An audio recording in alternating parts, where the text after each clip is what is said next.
Papa Dudut. Happy Valentine's Day po sa inyong lahat. Gusto ko lang sanang ihabol ang love story ko para sa araw ng mga puso na sigurado akong inyong kagigiliwan. Papa Dudut, tawagin niyo na lamang po ako sa pangalang Shona. 37 years old na at dating hotel receptionist. Nakatira ako sa La Union at sa taong ito ay nakatakda na kaming lumipat sa Canada kasama ang aking unika iha. Bago pa man namin lisanin ang Pilipinas ay nais kong i-share ang kwento ko sa inyo. Bilang avid listener ng Barangay Love Stories, isa ito sa mga mami-miss ko kapag nasa Canada na kami. Kaya hiling ko na sa huling pagkakataon ay kwento ko naman ang mapakinggan ko sa inyong programa. Pangalawa ako sa 3 magkakapatid, Papa Dudut. Lahat kami ay pawang kababaihan kaya naman aware na ako sa kung gaano kahirap pagkatiwalaan ng mga kalalakihan pagdating sa relasyon. Naging saksi kasi ako sa mga sunod-sunod na heartbreaks ng mga kapatid ko noong sinubukan nilang pasukin ang pakikipagrelasyon. Maging ako rin naman. Dumaan na sa ilang heartbreaks at ang mga bagay na yon ang isa sa mga rason kung bakit mas natuto akong pumili ng mga lalaking papapasukin ko sa buhay ko. 3 beses akong nasaktan dahil nagmahal ako ng maling tao. Ang unang heartbreak ko ay noong nasa college ako kung saan ay naging side chick ako ng isang lalaking playboy nang walang kaalam-alam. Pangalawa ay isang office romance na akalain mong straight out of a K-drama. Pero sa huli, for fun lang pala yung nangyaring relasyon namin dahil bored daw yung lalaki sa work. Ang pinakahuli at ang pinakamasakit na sigurong heartbreak ko ay mula sa pangatlo kong boyfriend na minahal at pinagkatiwalaan ko ng sobra. Naghiwalay kami noong nalaman kong may kahati pala ako sa kanya. Nalaman ko kasi na sa loob ng mga taong pagsasama namin ay pumatol pala siya sa bakla, Papa Dudut.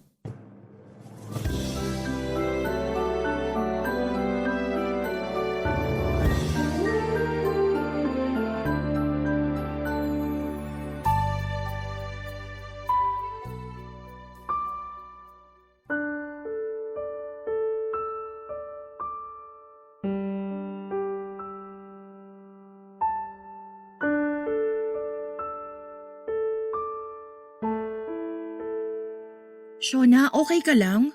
Ha? Oo naman. Bakit naman ako hindi magiging okay? Nabalitaan ko kay mama yung nangyari. Hiwalay na kayo ng boyfriend mo? Si mama talaga. Oo, wala na kami. Anong nangyari?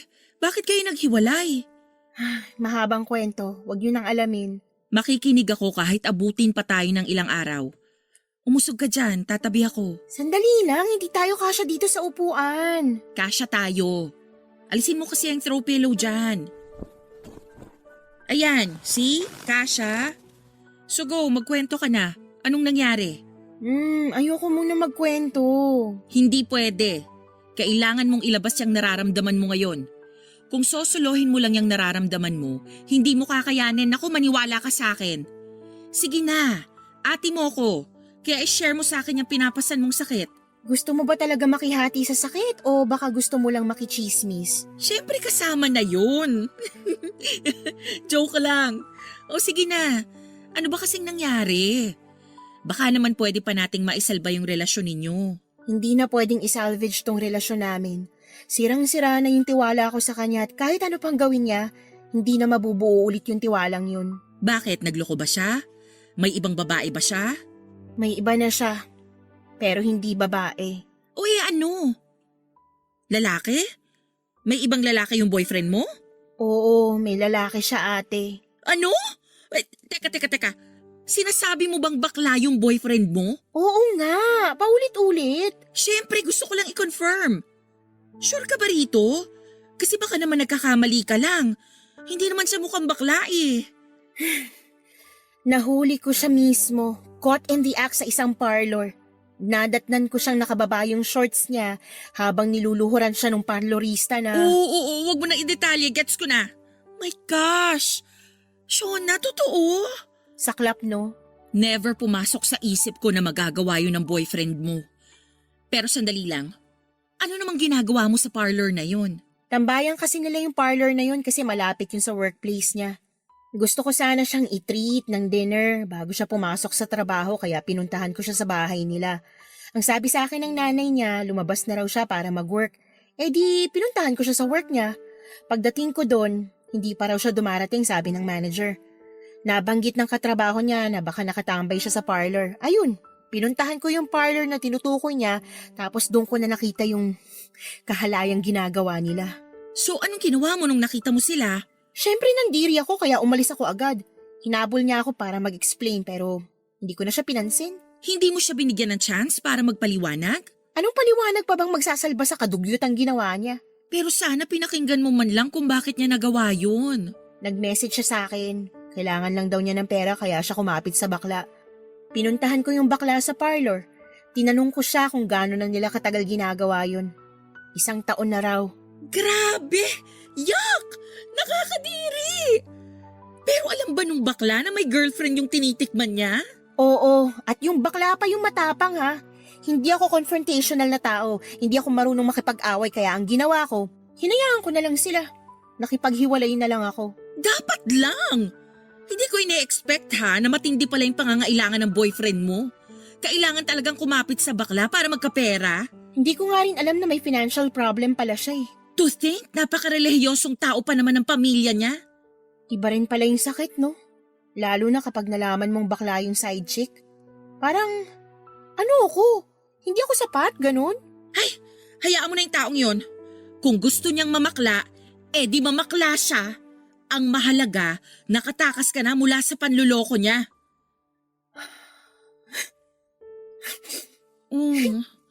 Sige, iyak mo lang yan.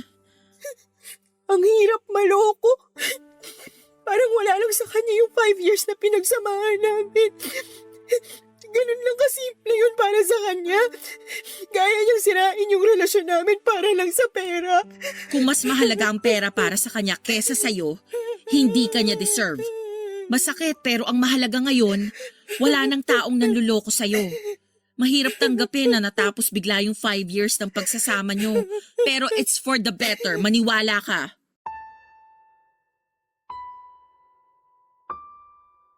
Ang mahirap sa breakup lalo na kung nanggaling kayo sa isang mahabang pagsasama ay ang mga naiwan nitong alaala.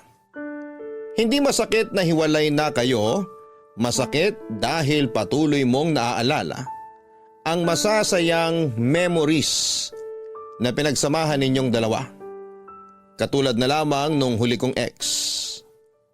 Matagal bago ako naka-move on mula sa kanya at siya ang may tuturing kong pinakamasakit na hiwalay ang nangyari sa akin. Dahil nagkaroon na kasi kami ng daily routine. Nagtatrabaho siya bilang graveyard shift sa isang fast food at pagkatapos ng duty nito ay lagi niya akong tinatawagan sa umaga para gisingin ako. For the past years, siya ang nagsilbing alarm clock ko. Kada linggo naman ay sinasama niya ako sa church nila para makiservice dahil anak siya ng isang church worker. Siya ang dahilan kung bakit mas napalapit ako sa Diyos at natutong maging relihiyoso. Sa mga importanteng araw ng buhay namin katulad ng birthday, anniversary at Valentine's Day, palagi kaming lumalabas noon para mag-food hunting ng mga bagong bukas na restaurant at mga trending na kainan. Gumagawa pa nga kami ng sarili naming reaction video at food review for our own consumption. Sa loob ng 5 taon ay naging parte na ng bawat araw ko ang ex kong yon. Bawat lugar, bawat gawain, pati bawat meme sa Facebook ay meron akong ala-ala niya. Sa pagkawala niya ay hindi ko na alam tuloy kung papaano ko pa ipagpapatuloy ang mga susunod na araw ko na wala siya. Maraming natapos na routine ko noong naghiwalay kami at isa yon sa mga bagay na nami-miss kong gawin, Papa Dudut.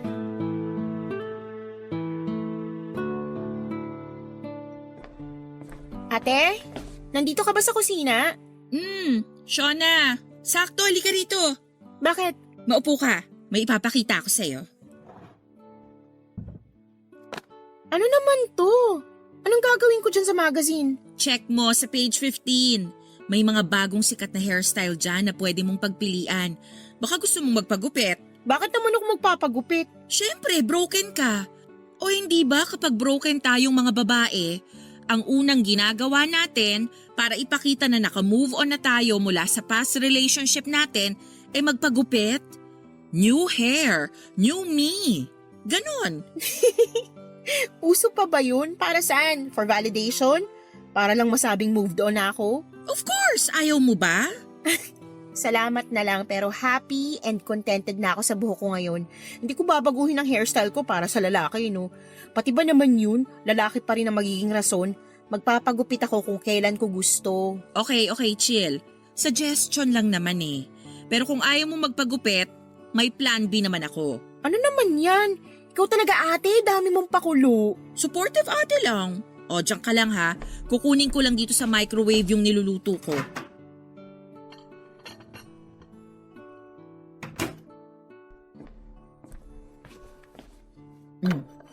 Ayan. Big Mac?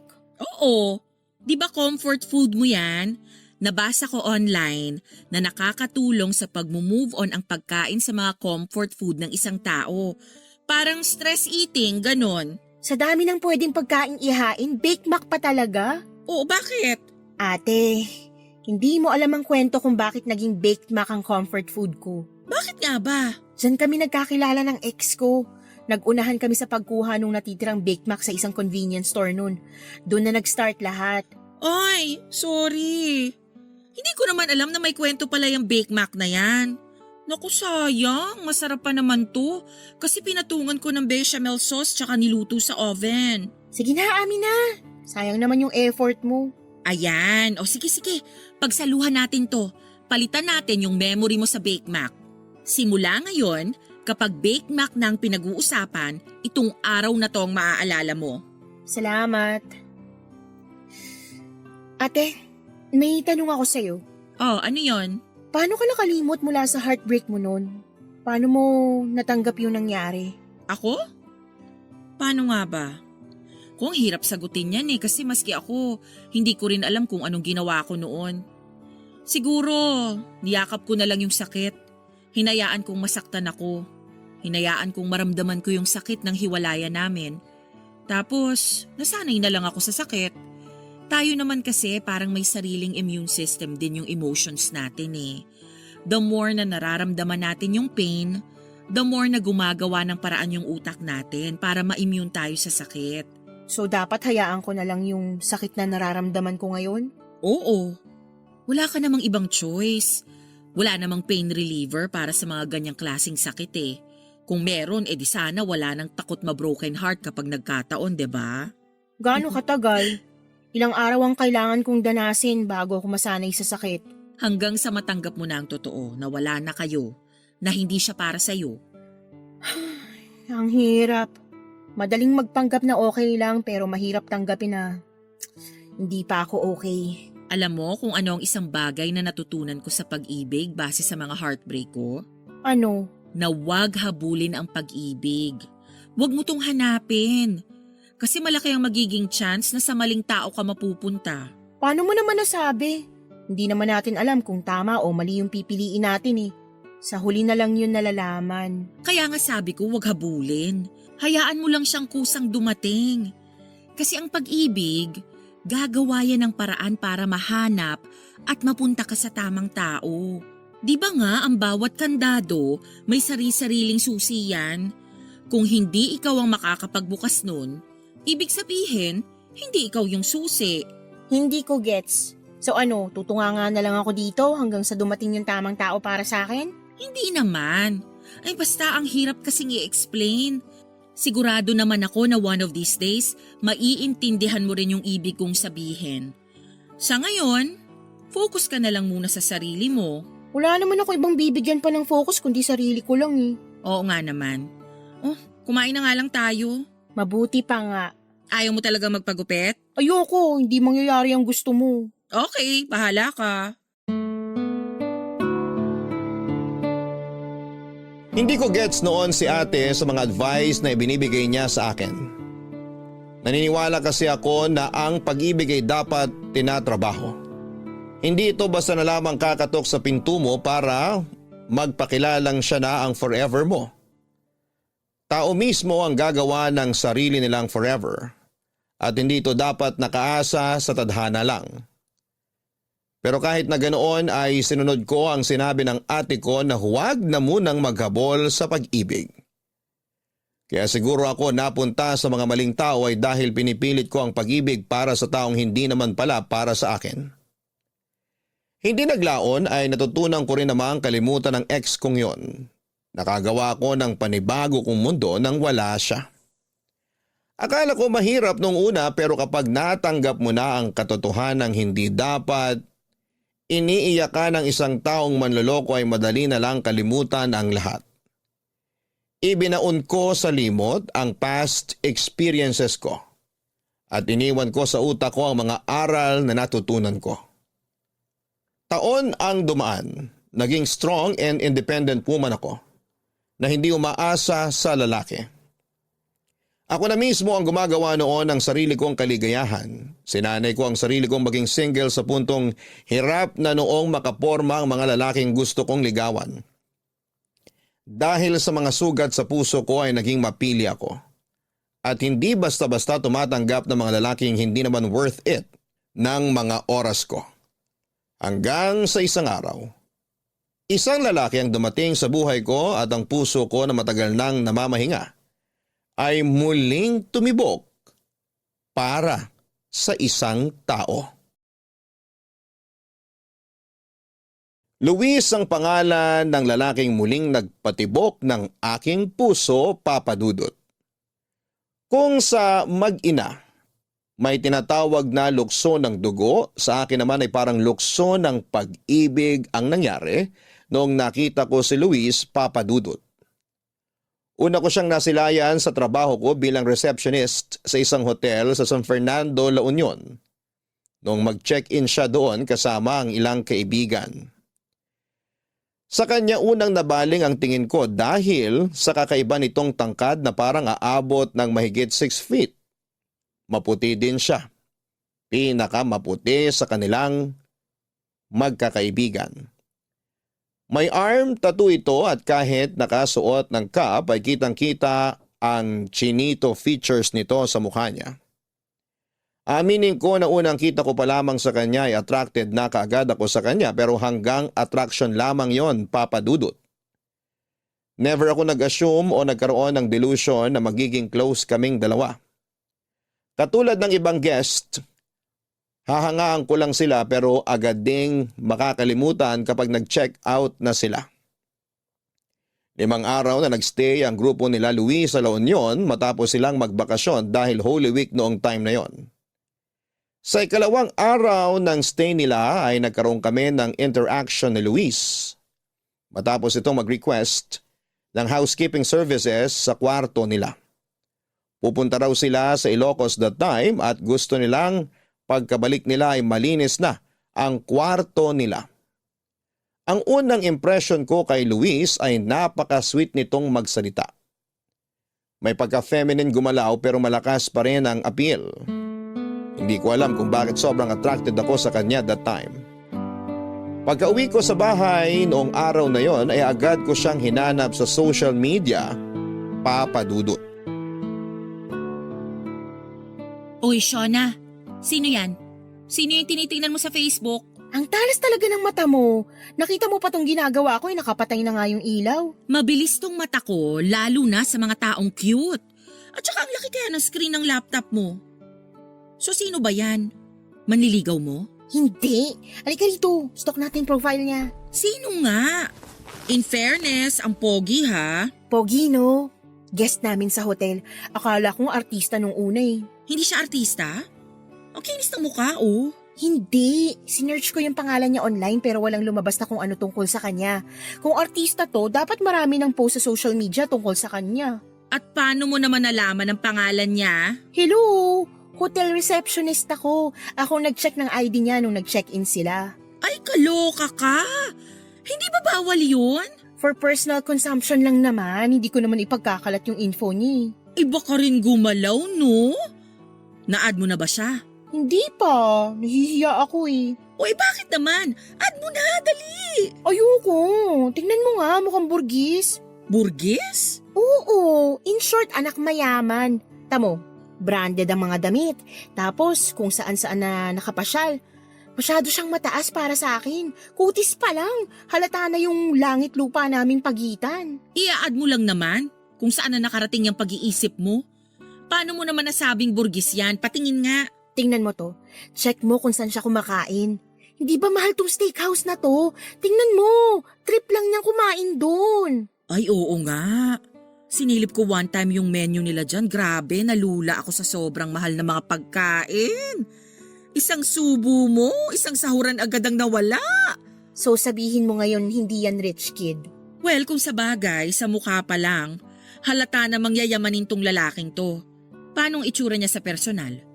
Pareho lang din ba sa pictures? Mas cute siya sa personal. Maliit yung ulo tapos matangkad. Pero kung ako sa'yo, huwag mo na tong pangarapin.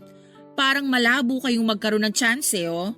Kahit nga sa imagination, baka mahirapan pa kayo. Sira! Hindi ko naman yung pinapangarap. Na-curious lang ako sa kanya, kaya ako napastok. Pero aminin mo, umaasa ka no? Kung makapagsalita, ikaw din naman napogian sa kanya eh. Napugian lang pero hindi naman ako naging delulo agad. Ako rin naman. Asus, kunwari ka pa. Tingnan mo, may aso rin siya. Hoy, wag mong iniiba yung topic. Sinabi ko lang na may aso siya. Kita mo, pati aso yayamanin ng itsura. Pero alam mo kung sino pa yung mga mapost sa social media? Sila yung karaniwang maraming issues sa buhay. Bakit naman? Kasi ang mga mayayaman, hindi nila kailangang ipagkalat na mayaman sila. Hindi mapost yung mga taong madatong talaga. Karamihan sa mga naglipa ng rich kid dyan sa Facebook, mga social climber lang yan. Kailangan nilang mag-post for validation para ma-feed yung delusion nila na mayaman sila. Hindi naman siguro ganun si Luis. Parang legit naman na mayaman siya kasi sa pananalita pa lang, alam mong may kaya na eh. Paano ba magsalita? Konyo? Medyo. Oo, ganyan yung mga feeling rich. Pero puro lubog pala sa utang. Hindi naman yung typical na konyo na katulad sa mga palabas sa TV. Nagtatagalog din naman siya pero may mga English words lang na naisisingit. Talagang nangangatwiran ka pa para sa kanya ha? Lakas yata ng tama mo sa kanya ha? Sinasabi ko lang naman kung ano yung na-experience ko. Pero in fair, kung bet mo siya, go ako. Hindi naman kita pipigilan. Basta alalahanin mo lang yung sinabi ko. Huwag maghabol. Hindi ka aso. Oo na, as if naman may chance kami. Malay mo naman. Hindi naman nabago yung rich man, poor woman love story eh. Nangyayari din naman yun sa totoong buhay. Ano, add ko na ba? Kasasabi lang na huwag maghabol eh. Hindi naman yun paghahabol. Paano kami magkakakilala kung hindi ko siya i-add? Destiny will provide a way. Maghintay ka lang. 5 days lang talaga sila rito at nangangalahati na sila. Paubos na yung time ko. Bahala ka. Basta sinabihan na kita. Tuwing naka-duty ako ay para akong tagahanga noon na laging nakaabang sa lobby ng hotel at umaasang makikita ko ulit si Luis. Nakabantay din ako sa telepono dahil baka bigla siyang tumawag para mag-request ng kung anuman ang kailangan nila. Nag-overtime pa nga ako noon sa trabaho para lang maabangan ko ang grupo nila. Kaso nga lang sa mga sumunod na araw ay hindi ko na ulit nakita pa ang anino nito. Lagi kasi siyang nasa labas kasama ang mga kaibigan nito at saka na lamang sila umuuwi sa hotel kapag gabi na para matulog, maligo at magpahinga. Naintindihan ko naman yon dahil nasa La Union sila para mag-relax at mamasyal. Hindi para mamalagi sa hotel nila. Akala ko noon ay hindi na ulit kami magkikita ni Luis, kaya itinoon ko na lamang sa iba ang atensyon ko. Actually, nawala rin siya sa isipan ko simula noong hindi ko na siya nakita pa. Isa pa ay hectic noon ang schedule namin dahil nga sa pagdagsa ng mga turista gawa ng Holy Week. Ang hindi ko inaasahan, pagtatagpuin din pala kami muli ng panahon dahil sa huling araw nila sa kanilang bakasyon. Pauwi na ako sa trabaho ko noon at inaantay si Ate Cindy para sunduin ako. Noong nagkita ulit kami ni Luis. Umuulan noon at wala akong maparang tricycle na masasakyan kaya nagpasundo ako kay Ate Cindy. Habang nanonood ako ng video sa phone ko, isang grupo na magkakaibigan ang dumating. Napalingon ako sa kanila dahil medyo maingay sila. Biglang tumibok ng mabilis ang puso ko nung ma-realize ko kung sino sila. Sila ang mga kaibigan ni Luis, Papa Dudut. Agad na hinanap ng mga mata ko si Luis at noong mahanap ko siya ay hindi ko maiwasang mapangiti. Sobrang cute niya kasi. Napaka-perpekto ng mukha nito at sa ang anggulo mo man siya tingnan ay pogi pa rin. Habang pinagmamasdan ko siya, ang kilig na nararamdaman ko ay napalitan ng kaba noong na-realize kong nakatingin din pala siya sa akin at naglalakad na palapit sa pwesto ko.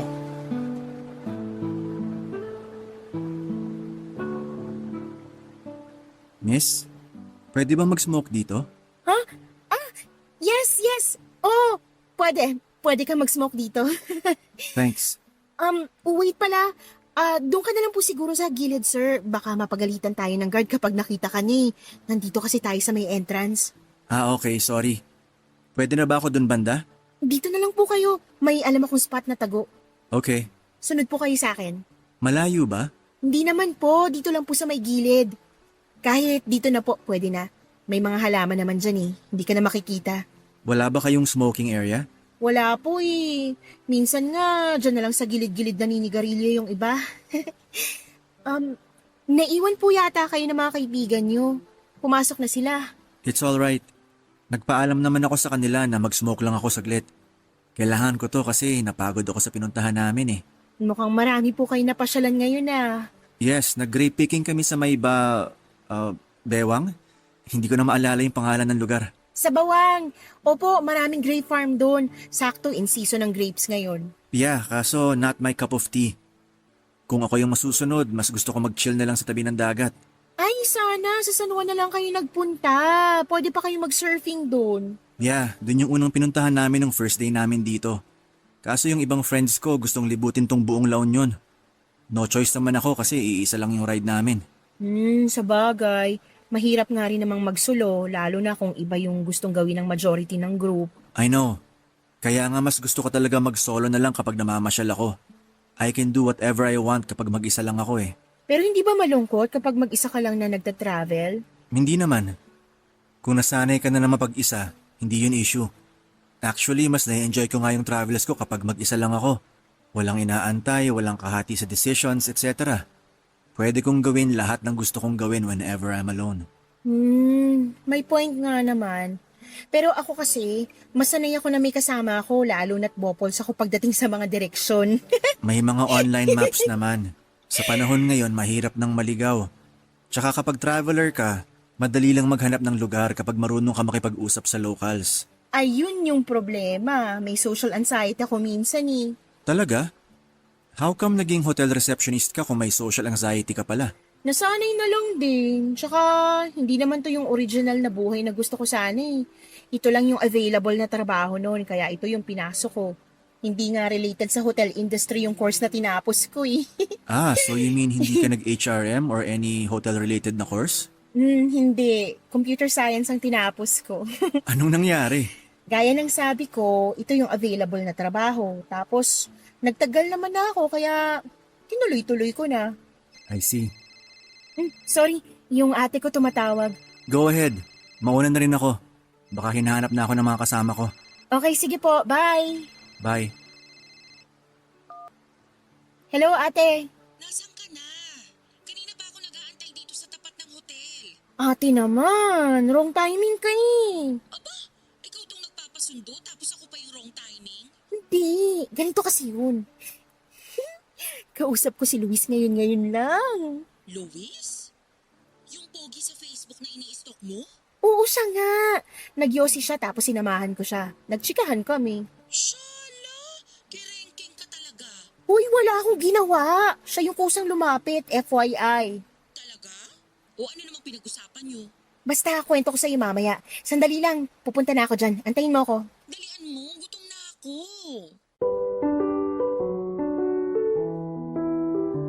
Inis na inis ako ng time na yon kay Ate Cindy kasi napaka-wrong timing ng dating niya. Kung kailan napapalalim na ang kwentuhan namin ni Luis ay saka naman siya dumating para sirain ang moment namin. Pero kahit papaano ay masaya ako dahil bukod sa nakita ko ulit si Luis ay nakausap ko pa siya at nagkaroon ako ng kaunting background sa buhay niya. Sa naging pag-uusap namin ni Luis, pakiramdam ko ay napakabait niyang tao. Napaka-soft spoken kasi niya. Lagi siyang nakangiti at very approachable at down to earth ang aura nito. Kahit na mukha siyang yayamanin. Dahil sa nangyaring interaction sa pagitan naming dalawa, ay nagkaroon ako ng lakas ng loob para i-add siya sa Facebook na agad naman niyang inaccept. Alam kong binilinan ako ni Ate Cindy na huwag maghabol ng pag-ibig. Pero kung tulad din lang naman ni Luis ang hahabulin ko ay kahit ilang kilometro pa yan ay hahabulin ko siya, Papa Dudut. Oo, medyo maharot ako sa part na yon pero isa lang naman akong hamak na babae na nahulog ang loob sa isang cute na tulad ni Luis. Pag-accept sa akin ni Luis, inintay ko na siya ang unang mag-reach out sa akin para hindi naman masyadong halata na gustong gusto ko siya. Pero noong nakaligot na kakain na ako, ay wala pa ring message sa akin si Luis. Siguro hindi lang talaga siya kasing interested sa akin katulad ng pagkakaroon ko ng interes sa kanya. Nang gabing yon ay hindi ako makatulog dahil sa kakaisip sa kanya. Kung ano-anong conversation starters na ang pumasok sa isipan ko. Para kung sakaling mag-message ako sa kanya ay worth it naman akong replyan niya. Pero bago pa man ako makapag-isip ng topic na i-message sa kanya ay inunahan na ako ni Luis. Halos magtatalon ako sa tuwa noong nakita ko ang notification sa phone ko kasama ang mensahe nitong hi. Papadudod sa Facebook nagpatuloy ang ugnayan namin ni Luis. Noong gabing yon ay magdamag kaming nagkwentuhan sa kung ano-anong topic na pwedeng mapag-usapan. Pumasok tuloy ako sa trabaho noong araw na yon ng puyat at walang tulog. During shift ay matyaga akong inintay na makita ulit si Luis kaso'y nalungkot ako noong nalaman kong nag-early check out na pala ang grupo nila. At umalis na nang hindi ko man lang namamalayan. Agad ko siyang minessage para itanong kung anong nangyari dahil akala ko ay mag-i-extend pa sila ng 2 pang araw. Gabi na noong natanggap ko ang reply sa akin ni Luis at tumingi siya ng tawa dahil hindi na siya nakapagpaalam. Kadarating lang daw nila sa Manila that time kaya siya late nakapag-reply. Ang rason kung bakit sila maagang umuwi ay dahil nagkaroon daw ng emergency ang isa sa mga kaibigan nila. Hindi man ulit kami nakapag-usap ni Luis ay nagpatuloy naman ang connection namin online. Sa mga sumunod na buwan ay in-entertain namin ang isa't isa. Pero ang pagiging malayo namin ang naging dahilan kung bakit kalaunan ay lumabo rin ang interest namin sa bawat isa. Tumagal ng tumagal ang bawat reply namin sa isa't isa hanggang sa tuluyan ng naputol ang communication namin. Mabilis din naman akong nakamove on mula sa kanya dahil wala namang masyadong nangyari sa pagitan namin. Pero isang taon nang lumipas ay nagulat na lamang ako noong isang araw ay bigla na lamang ako nakatanggap ng tawag mula kay Luis Papadudut. Grabe, sa panahon ngayon, sobrang hirap na talagang i-maintain yung magandang relationship, no? Oo nga eh. Hindi ko in-expect na maghihiwalay din pala yung celebrity couple na yun. In love sila sa isa't isa dati. Love is not constant, ika nga nila. Hindi palaging ganun kalalim yung pagmamahal mo sa isang tao. May times na nawawala rin yun. Kaya nasa tao na lang talaga kung ipagpapatuloy pa nilang mahalin yung partner nila. 10 years? Sayang din yun. O bakit? May 20 years nga naghihiwalay pa rin eh. Ang saklap. Ang sakit siguro nun, no? Ang haba-haba ng pinagsamahan nyo para matapos lang ng ganun. Kung pareho naman nilang choice yun, wala tayong magagawa.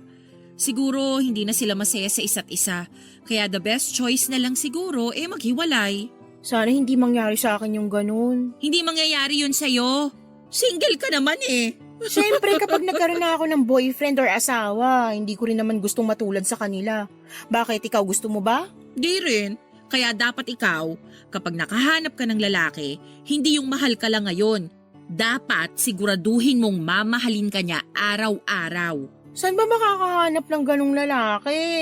Ewan ko, swertihan na lang talaga. Oh my gosh! Oh my gosh! Oh my gosh! Oh, bakit? May tumatawag sa akin! Oh, alam ko, narinig ko nga. First time makareceive ng tawag? Grabe ka naman makareact. Teka lang! Okay. Sino ba kasi yan? Si Luis! Sinong Luis? Basta, tagal na namin hindi nagkakausap nito eh. Bakit kaya siya tumatawag? Luis? Wala akong maalalang... Shh! Sasagutin ko na siya. Huwag ka na muna maingay dyan. Hello? Luis? Hello, good evening, Shauna. Kumusta ka na? Okay naman ako. Bakit ka napatawag? Nasa work ka ba ngayon? Wala, nasa bahay ako. Day off ko ngayon eh. Bakit mo natanong? Nandito ako ngayon sa hotel kung saan ka nag-work. Teka, nandito ka sa La Union ngayon? Oo, kararating ko lang. Biglaan lang. Hindi kami natuloy sa Baguio ng mga friends ko. Kaya naisip ko na dumiretso na lang dito sa La Union. Oh, I see. Kaso may problema ako eh. Ano yun? Anong problema? Fully booked na raw yung hotel nyo. Sinubukan ko mag-book ng ibang accommodation online kaso wala na rin akong mahanap eh. Marami kasing nagbabakasyon ngayon kasi Pasko. Natry mo na ba sa isang hotel? 3 kilometers from there? Oo, kanina pa ako naghahanap kaso wala talaga eh. Pwede bang humingi ng favor? Pwede bang pa-check kung may available pa sa hotel nyo? Sige na oh, baka lang may available pa. Okay, sige. Susubukan kong tawagan yung naka-duty ngayon. Tatawagan kita ulit mamaya. Okay, thank you very much. Oh my gosh! Nandito si Luis! Sino ngang Luis? Ipakilala mo naman sa akin. Si Luis, yung cute guy na guest ko noon last year. Hindi mo na maalala? Yung Borgis? Oo, siya nga. Ay, sosyal. May contact pa pala kayo. Actually, hindi na kami nag-uusap kaya nagulat nga ako ngayon nung bigla siyang tumawag. Naalala niya pa pala ako hanggang ngayon. O bakit naman daw napatawag? Ano raw ang kailangan? Wala siyang mapag-check-in na hotel. Nagpapatulong siya sa akin. Kaya ka naman pala naalala kasi kailangan ng tulong. Kailangan man niya ng tulong o hindi, ang mahalaga, naalala niya ako. Ay, diyan ka na muna. Tatawag lang ako sa hotel. Talande. Malaki ang ipinagbago ni Luis simula nung huling pagkikita namin. Wala na akong update sa kanya noon at madalang din naman siyang mag-post sa Facebook niya kaya nagulat ako sa bagong itsura nito. Kung noon ay very soft boy ang itsura nito, noong time na magkita kami ulit ay rugged look na siya. Tinubuan ng mga balbas ang mukha nito pero kahit ganoon ay hindi pa rin naman siya dugyot tignan. Malinis pa rin ang dating nito at sa katunayan ay mas nakadagdag pa ng apelyon para sa kanya. Mas lumaki din ang katawan nito na halatang hinulma sa gym. Sa mahigit 1 taon na hindi ko siya nakita ay napakalaki na kaagad ng ipinagbago niya. Kumpara na kung ano noon ay ganun pa rin hanggang noong time na yon. Papadudot dahil Pasko ay maraming bakasyonista sa La Union noong panahong yon. Kaya kahit na anong pakiusap ko sa management ay wala talagang available room sa hotel namin. Ang ginawa ko ay ginamit ko na lamang ang connection ko para ihanap siya ng matutuluyan. May isang hotel kaming nakita na fully booked na rin pero may isang room sila na magiging available na kinabukasan. Agad itong kinuha ni Luis at nagpa siya kaming sa amin na lang muna siya tutuloy sa gabing yon.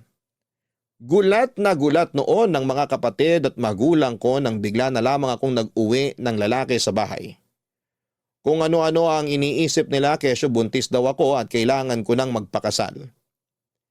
Mabuti na lamang at inexplain din namin kaagad ang sitwasyon at naalala din ni Ate Cindy kung sino si Luis matapos ko siyang ipakilala.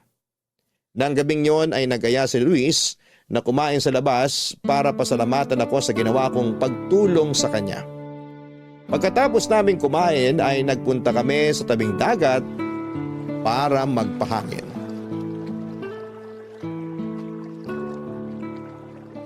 Masarap pala tumambay dito sa beach kapag gabi, no? Oo naman, lalo na dito sa part na walang masyadong tao, malayo sa mga bar. Tahimik, masarap sa pakiramdam. First time ko lang magpunta sa dagat ng gabi. Totoo? Oo. One of the reasons kung bakit nahilig ako magpunta sa beach ay dahil sa sunset. Napakasirin kasi ng moment. Lalo na kapag golden hour na. Yung papalubog na yung araw. Oo, maganda nga yun. Isa yan sa mga bagay na sinuwerte kami dito sa La Union. Araw-araw naming nakikita yung paglubog ng araw. Nakakainggit ka nga eh. Sa Manila kasi sa sobrang dami ng buildings, pahirapan tuloy makapanood ng sunset. Unless maghanap ka talaga ng lugar which is hindi ko na nagagawa dahil nga busy din naman ako sa buhay. Kaya ka lagi nagpupunta dito sa LU. Oo. Palawan, Boracay, El Nido. Marami na ako napuntahan. Pero hindi ko alam kung bakit may lugar na sa puso ko tong San Juan Beach. Siguro dahil marami na rin akong memory sa lugar na to. Ako? Ito pa lang yung beach na napuntahan ko. Talaga? Oo, maliban na lang sa 100 Islands nung 3 years old pa lang ako. Hindi ka pa ba nakakalabas ng La Union? Nakalabas na. Marami na rin naman ako napasyalang lugar pero kapag namamasyal kasi ako, nagpupunta ako sa mga lugar na hindi ko pa naranasan o hindi ko araw-araw na nakikita. Sanay na ako sa bundok at dagat dito sa LU eh. Ba't pa ako lalabas para lang mamundok o magpunta ulit sa dagat, 'di ba? Oo nga naman. Alam mo kung bakit mas na-appreciate kong dagat kapag gabi? Bakit? Kung gusto mong dagat dahil sa sunset, ako naman, gusto ko ang dagat dahil sa mga bituin. Bituin? Bakit naman? Nakikita mo naman yung bituin kahit nasan ka eh. Kahit wala ka sa dagat. Oo, pero sa lala ng light pollution ngayon, mahirap ng pagmasdan ng kalangitan. Pero dito sa dagat, wala masyadong ilaw. Maliwanag ang langit kaya nagsashine lahat ng stars. Katulad na lang ngayon, oh. Ang sarap mahiga sa malamig na buhangin habang nakatingala. Mika, subukan mo. Higa ka rin. Dito mismo? Oo, bakit naman hindi? Malinis naman tong buhangin eh. Lika, try mong humiga. Tingnan mo, masarap sa pakiramdam. Okay. Anong pakiramdam? Wow. Sabi sa'yo eh. Bigla ko tuloy na miss yung family ko. May core memory ako ng ganito eh. Nakikita mo yung 3 magkakatabing stars doon? Saan? Diyan sa may right side mo. Ah, oo, nakikita ko na. Yan yung Orion's Belt. Favorite star ko yan eh kasi it reminds me of my family. Yan yung last memory ko with them nung buo pa kami. Bakit? Nasaan ba sila ngayon? Yung mother ko nasa Canada. May sarili na siyang family doon. Yung father ko naman, may sarili na ring pamilya. I think nasa Cebu sila ngayon. Ah, so mag-isa ka na lang ngayon? Kasama ko yung brother ko. May contact pa rin naman kami kay mama. Actually, plan niya kaming kunin sa Canada one of these days. Doon na kayo titira? Oo, pero hindi pa sa ngayon. Marami pa akong gustong gawin dito eh. Tulad naman ng ano? Basta, marami pa. Di pa ako ready na iwan tong Pilipinas. Lalo na tong La Union. Baka gusto mo mag-extend ka ng stay mo rito. Ako magiging tour guide mo para masulit mo yung bakasyon mo. Talaga? Oo naman. Kung gusto mo nga, dito ka na rin mag-celebrate ng Christmas eh. Actually, magandang idea nga yan. Pwede ako mag-extend until Christmas. Total, naka-leave naman ako sa work ko ngayon. Kapag nag-extend ka, iuwi kita sa bahay. Doon ka magpapasko sa amin. Sige, deal. Mag-extend ako rito. Ang bilis mo namang mag-decide.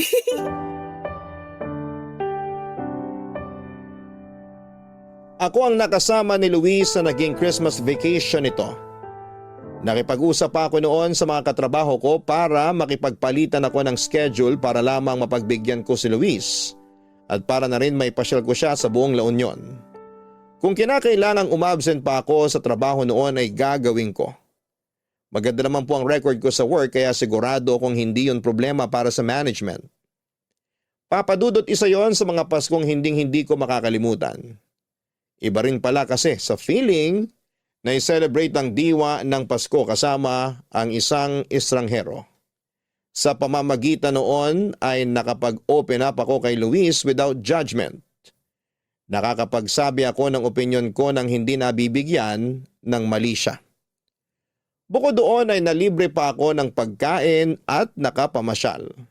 Good listener si Luis pero marunong din siyang magbigay ng saloobin nang hindi nakakainsulto lalo na kung magkaiba kami ng opinyon. Sa loob ng 3 araw na pamamasyal naming dalawa ay never akong nakaramdam sa kanya ng awkwardness. Very gentleman siya, maalaga at protective. Akala ko noon, ako lang ang nag-enjoy sa pagsasama naming dalawa. Hindi ko alam na maging siya ay nagustuhan din pala ang stay niya sa La Union kasama ako. Kaya naisipan niyang mag-extend pa ng bakasyon hanggang sa Pasko. At dahil wala naman siyang kasamang mag-celebrate ng Christmas noon ay in-invite ko na lamang siya sa bahay para doon mag-celebrate kasama ang pamilya ko. Doon na niya nakabanding ang mga magulang at kapatid ko, Papa Dudut. Umuwi si Luis bago ang New Year. Pero kahit magkalayo ay nanatili ang communication naming dalawa sa mga sumunod pang buwan. Hanggang sa ang pagkakaibigan naming dalawa ay na-develop sa pag-iibigan. Hindi na lang attraction ang naramdaman ko sa kanya noon dahil cute siya. Kundi may feelings na rin itong kasama dahil sa napakaganda nitong personality. Hindi siguro kayo maniniwala, Papa Dudut, pero ako po ang unang nag-confess kay Luis ng pagmamahal ko sa kanya. Pinag-usapan naming dalawa kung gaano ba kami kaseryoso sa nararamdaman namin para sa isa't isa. At kung kakayanin ba naming magkaroon ng long-distance relationship. Matapos i-consider ang mga pros and cons ng relasyon namin ay nag-decide kaming pumasok sa isang relasyon. Mahirap ang magkaroon ng LDR boyfriend dahil hindi ka makakatanggap ng update sa buhay niya unless siya mismo ang mag-update sa'yo. Pero sa kaso ni Luis, spoiled na spoiled ako sa mga update. Oras-oras ay nagme-message siya sa akin na mga ganap niya at doon ko lang na-realize na napaka-busy pala niyang tao. Maya't maya ang mga pinupuntahan niyang events, work-related man o for personal reasons. Minsan kapag nakakapag-leave ako ay bumibisita kay Luis sa Maynila. Usually kapag nasa Manila ay 2 lamang kami na magkasama. Lahat ay nakaschedule na lakad niya kasama ang kaibigan niya ay kinakancel niya. Para sa akin kaya wala rin akong chance noon na kilalanin ang mga friends niya. Maliban sa mga importanteng tao talaga. Karaniwan si Luis ang nagpupunta sa La Union para bisitahin ako. Mahilig kasi siya sa dagat at ang dagat sa San Juan ang isa sa mga pinaka-paborito niyang lugar.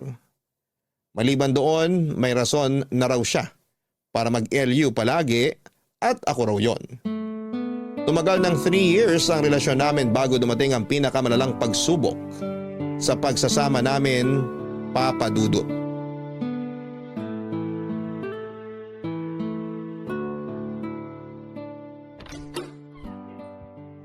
Shona! Sa wakas nakauwi ka na! Kanina pa kita hinihintay. Hindi ka man lang nag-reply sa mga message ko. But empty yung phone eh. Naiwan ko yung power bank ko kaninang umaga. Bakit? Ano bang meron? Huwag kang magugulat sa ipapakita ko sa'yo ha. May sinend kasi sa aking video yung kaibigan ko. Anong video? Video ni Luis. Luis? Anong klaseng video? Mas maganda kung panoorin mo na lang. Halika rito. Patingin nga. Play mo na. Familiar ba yung lalaking nakaitim? Si Luis yan, di ba? Hindi ko sure. Si Luis yan. Hawig na hawig niya oh. Bakit kanya siya sumayaw? Parang bakla. Kanino ba galing tong video na to? Sandali lang. May mas grabe pa dyan. Antayin mo. Ayan na. Hinahalikan niya yung kasayaw niyang lalaki. Hindi. Hindi si Luis yan. Baka naman kamukha lang niya yan. Imposibleng si Luis yan. Kahit saang anggulo mo tignan, si Luis yung nasa video. Nakita mo ba kung paano siya gumalaw? Daig pa niya yung babae kung gumiling. Grabe makatwork! Sobrang wild! Hindi siya yan. Paano mo mapapatunayan na si Luis yan? Shona, ikaw ang girlfriend ni Luis. Mas ikaw ang nakakaalam kung siya ba yung nasa video o hindi. Hindi nga siya yan, ano ba? Mas magaling ka pa sa akin eh. O huwag kang magalit sa akin. Tinutulungan lang kita para hindi na ulit masaktan yung puso mo. So anong gusto mong palabasin? Na bakla si Luis? Ano ba yung nakita mo sa video? May kasayaw siyang lalaki, di ba? Mas malambot pa sa sex bomb yung katawan niya kung sumayaw. Ang malala, hinalikan pa niya yung kasayaw niya sa harap mismo ng mga tao. Ano sa tingin mo, hindi ba bakla yung ganung asta? Hindi lang yung simpleng halik, Shona. Nilaplap niya yung kasama niya. Tama na! Oh sorry, nadala lang ako. Hindi ko rin naman inaasahan na ganun pala yung boyfriend mo eh. Saan mo nakuha yung video na yan? Sinento sa akin ng kaibigan ko nung college. Naging kaibigan daw niya si Luis nung nasa Maynila pa lang sila. Nagkakilala sila sa bar. O hindi ba mahilig din mag-bar si Luis? Hoy, Shona! Sandali, nag-iisip ako. Pinoproseso pa ng utak ko yung napanood ko. Kung gusto mo, ikaw na lang mismo makipag-usap sa kaibigan kong yon. Kaya raw niyang magbigay ng pruweba na si Luis nga yung nasa video. Bakla ang boyfriend ko? Bakit? Anong klaseng trip to? Pinaglalaroan ba ako ng tadhana? Binigyan ako ng ex na namamakla tapos ngayon, boyfriend na bakla? Siguro mas makakabuti kung si Luis na lang mismo ang kausapin mo tungkol dyan.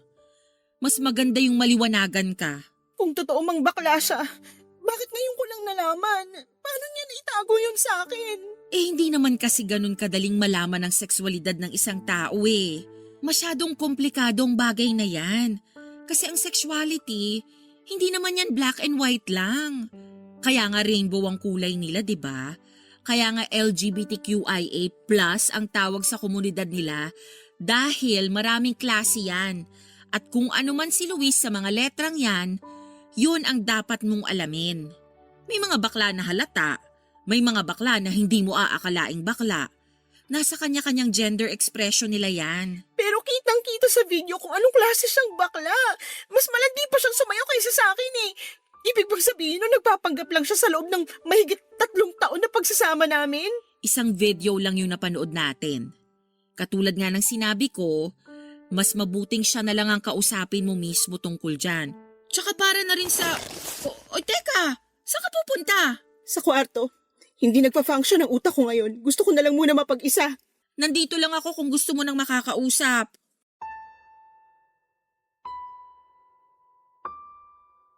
Hindi ako naniwala, Papa Dudut, na si Luis ang nasa video. In denial ako pero deep inside alam ko na si Luis ngayon. Sa mahigit 3 taon na pagsasama naming dalawa, memoryado ko na ang pangangatawan nito kahit na nakatalikod pa siya. Nakita ko rin ang vintage na relo na suot nito na regalo pa raw sa kanya ng kanyang ama. Lumubog ang puso ko noong nakita ko ang video. Alam kong siya yon pero ayaw itong tanggapin ng puso ko. Sobrang nalito ako that time. Hindi ko na alam kung ano ang iisipin ko dahil sa video. Ayoko mang aminin pero iba ang Luis na boyfriend ko sa Luis na nakita ko sa video. Sinasabi ng utak ko na bading si Luis pero ayaw itong tanggapin ng puso ko. Gusto ko siyang bigyan ng benefit of the doubt. Kaya ako mismo ang gumawa ng investigasyon. Ang una kong ginawa ay kinausap ko ang kaibigan ni Ate Cindy na nagmamay-ari ng video. Nakita raw niya ang pamilyar na mukha sa post ni Ate Cindy sa Facebook noong nagkaroon kami ng family picture kasama si Luis.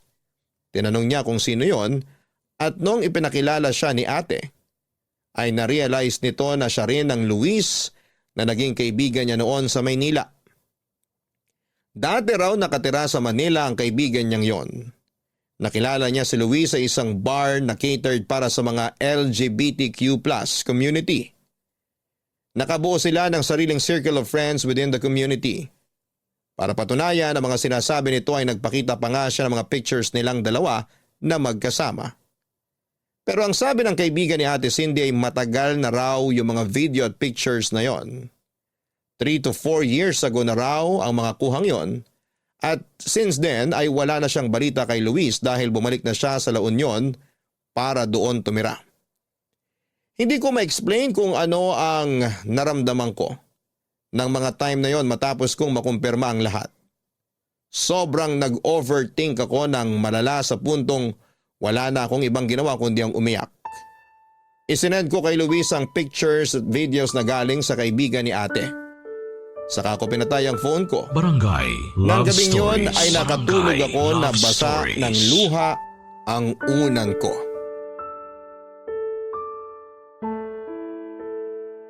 O Shona, hindi ka pumasok ngayon? Day off ko ngayon. Oo nga pala. Kumusta ka na? Sabay-sabay Nag-usap na nating ba kayo ni pakinggan Luis? ang iyong Hindi kwento pa, ng pero pag-ibig, sinabi ko na sa kanya na buhay alam at ko ng pag-asa. totoo. Ipadala Sinend lang ko sa sa kanya yung video at barangay mga love picture na stories pinadala sa at akin ng yahoo.com. Anong sabi niya? Nagustuhan alam. ng iyong napakinggan? Pagkatapos Ituloy ko yan i-send yun sa via kanya live kagabi, stream sa nag-off ako ng phone. Hanggang ngayon hindi ko pa rin binubuksan yung www.gmail.com/radio. phone ko. Kaya naman pala message siya ng message sa akin kagabi pa eh. Nag-message siya sa'yo? Oo, pero hindi ko sinin yung mga message niya. Tumawag din siya pero hindi ko sinagot. Naisip ko na mas mabuting wag na akong makisali sa gulo ninyo. Problema niyo tong dalawa kaya labas na ako rito. Mas mabuti pa nga. Nag-message din siya kina nanay at tatay eh.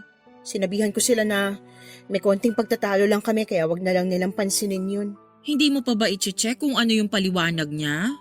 Sure ako nag-aalala na yun sa'yo. Ayoko pa. Natatakot ako sa maaaring sagot niya eh. Paano kung totoo nga na bakla siya? Kung bakla man siya, hindi mo ba siya matatanggap? Bakla siya? Paano siya magmamahal ng isang babae? Hindi natin alam kung anong nilalaman ng puso niya. E paano kung totoo naman pala na mahal ka niya kahit na bakla siya? May mga bakla kaya rin magmahal ng babae ah. Hindi ko alam. Hindi pa ako ready na malaman ng totoo. Shona, Luis, anong ginagawa mo rito? Kailan ka pa dumating? kaninang umaga lang, nung na-receive ko yung message mo tapos hindi na kita makontakt, bumiyahe agad ako papunta rito sa La Union. Naisip ko na mas magandang pag-usapan natin to ng personal. Maiwan ko na muna kayong dalawa para makapag-usap kayo ng masinsinan. Thank you. Hindi mo sinasagot yung tawag ko. Nakapatay yung phone ko. Hindi ko alam kung ano isasagot ko sa'yo kung sakali mang totoo yung nasa video. Totoo yon. Ako nga yung nasa video at pictures na sined mo sa akin kagabi. So bakla ka nga? I consider myself as pansexual. Yun ang sexual orientation ko. Pansexual? Ano na naman yun? Ang ibig sabihin nun, nagkakagusto ako sa tao, ano man ang kasarian nila. Pero paano yun? Paano nangyari yun? Shona, hindi ako nakabase sa gender ng isang tao. Hindi naman yung gender nila yung minamahal ko kundi yung tao mismo. Whether babae ka man, lalaki, lesbian, trans, kung gusto kita, gusto kita. At ngayon, ikaw yung gusto ko. Ikaw yung mahal ko. Yung lalaki sa video na hinalikan mo, nakarelasyon mo rin ba siya? Oo, ex ko siya. Kasama ko siya noon nung nagbakasyon kami rito nung Holy Week. Siya rin yung reason kung bakit hindi natuloy yung Baguio trip namin noon at mag-isa ako nagbakasyon dito sa La Union nung Christmas. Naghiwalay kami. Ibig sabihin nung nagpasko ka sa amin, kahihiwalay nyo lang nung ex mo? Hindi. Siguro 4-5 months na kaming hiwalay that time. Kung iniisip mo man na ginawa kitang rebound noon, hindi yun yung kaso. Naka-move on na ako sa kanya bago pa man tayo naging close. Shona, alam kong pinagdududahan mo ako ngayon at naiintindihan ko kung bakit. Pero sana wag mong pagdudahan yung pagmamahal ko sa'yo kasi totoo tong nararamdaman ko. Bakit hindi mo sinabi sa akin na ganito ka pala? Hindi ko naman inakala na issue pala yun Para sa akin kasi wala lang yun. Wala lang yun para sa'yo pero para sa akin big deal yun. Ang hirap lang isipin na yung boyfriend ko may ex na lalaki. Ang hirap tanggapin. Shona, sana naman lawakan mong pag-iisip mo. Sa mundo natin, hindi lang lalaki at babae ang nabubuhay. Alam ko, hindi ko lang inaasahan na ganito yung mangyayari. Ngayong alam mo ng totoo, nagbago na bang tingin mo sa akin? Hindi ko alam. Hindi pa ako makapag-isip ng maayos ngayon Mas maganda kung hayaan mo na lang muna ako. Kung yun ang gusto mo, bibigyan kita ng space. Pero please, Huwag mo naman akong iwan.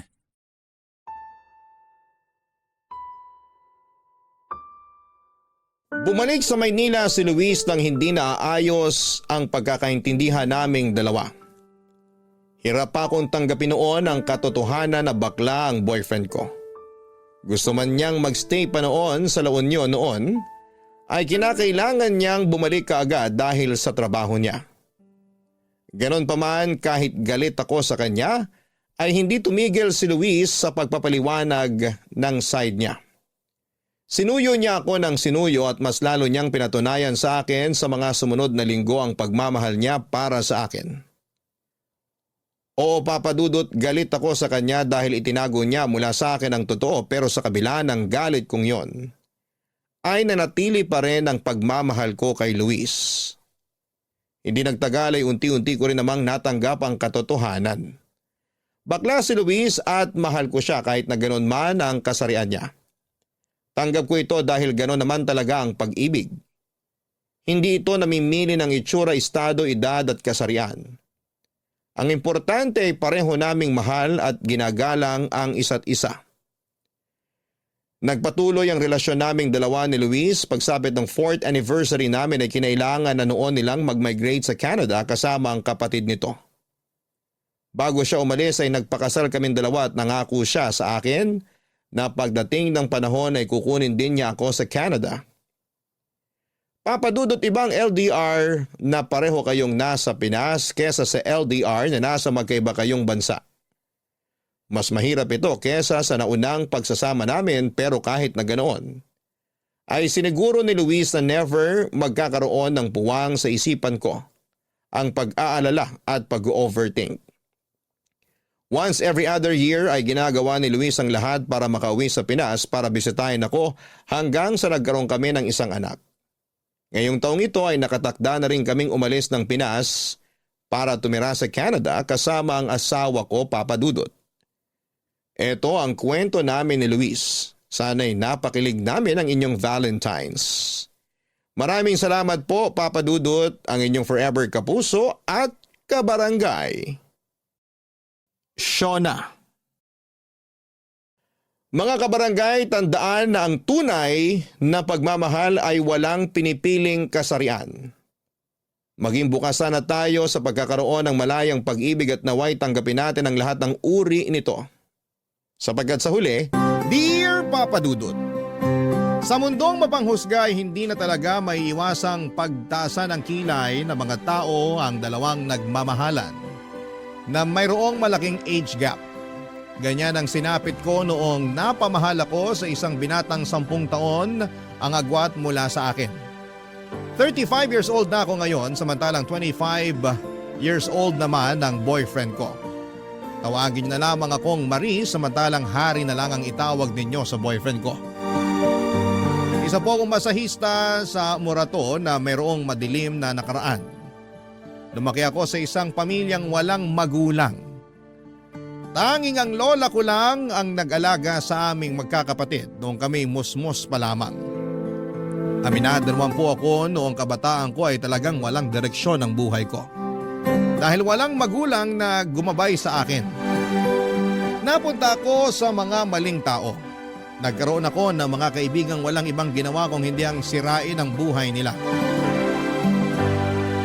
Hindi po ako nakapagtapos ng pag-aaral dahil mas pinili ko ang barkada ko noon kesa sa edukasyon. Dahil sa barkada ay natuto akong magbisyo. Nalulong ako sa ipinagbabawal na gamot at ilang beses na rin po akong hinuli ng mga pulis dahil sa panggugulo. Pero nagbago ang lahat noong namatay ang lola ko. Naiwan sa akin ang responsibilidad na alagaan ang mga nakababata ko pang kapatid. Sa edad na 22 ay naging taga-silbi ako sa karinderya. Naging waitress ako sa bar, naging kasambahay at naranasan ko ring maging ticket seller sa isang terminal ng bus. Lahat ng iyon ay ginawa ko para sa mga kapatid ko. Hanggang sa isang kaibigan ang nagpasok sa akin sa isang massage parlor. Inaral kong maging massage therapist. At simula noon ay doon na po ako nagtrabaho hanggang sa kasalukuyan. Doon ko na rin po nakilala si Harry.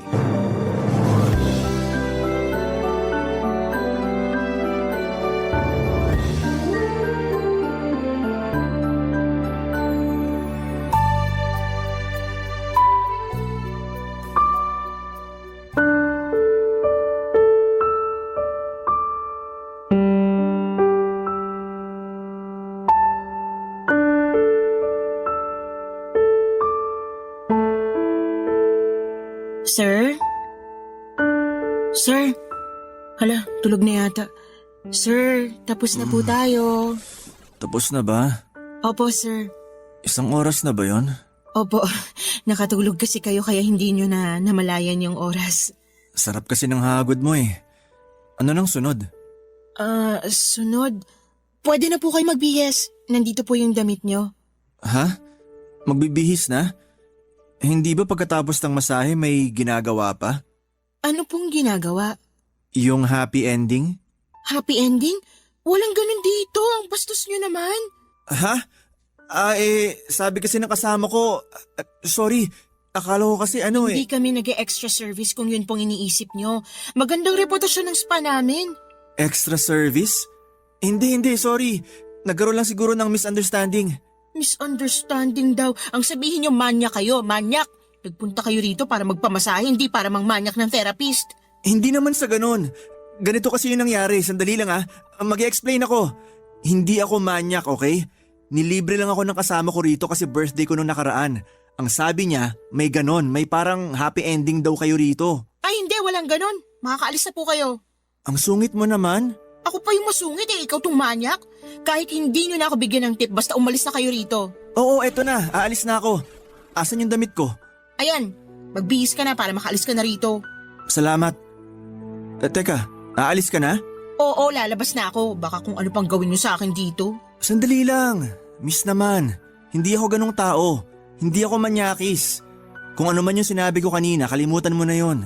Ikaw siguro yung klase ng tao na laging nagpupunta sa iba't ibang spa para lang maghanap ng extra service, no? Ganon ka na ba katigang? Hindi First time ko nga magpamasahe eh. Ngayon lang ako nakapasok sa massage parlor.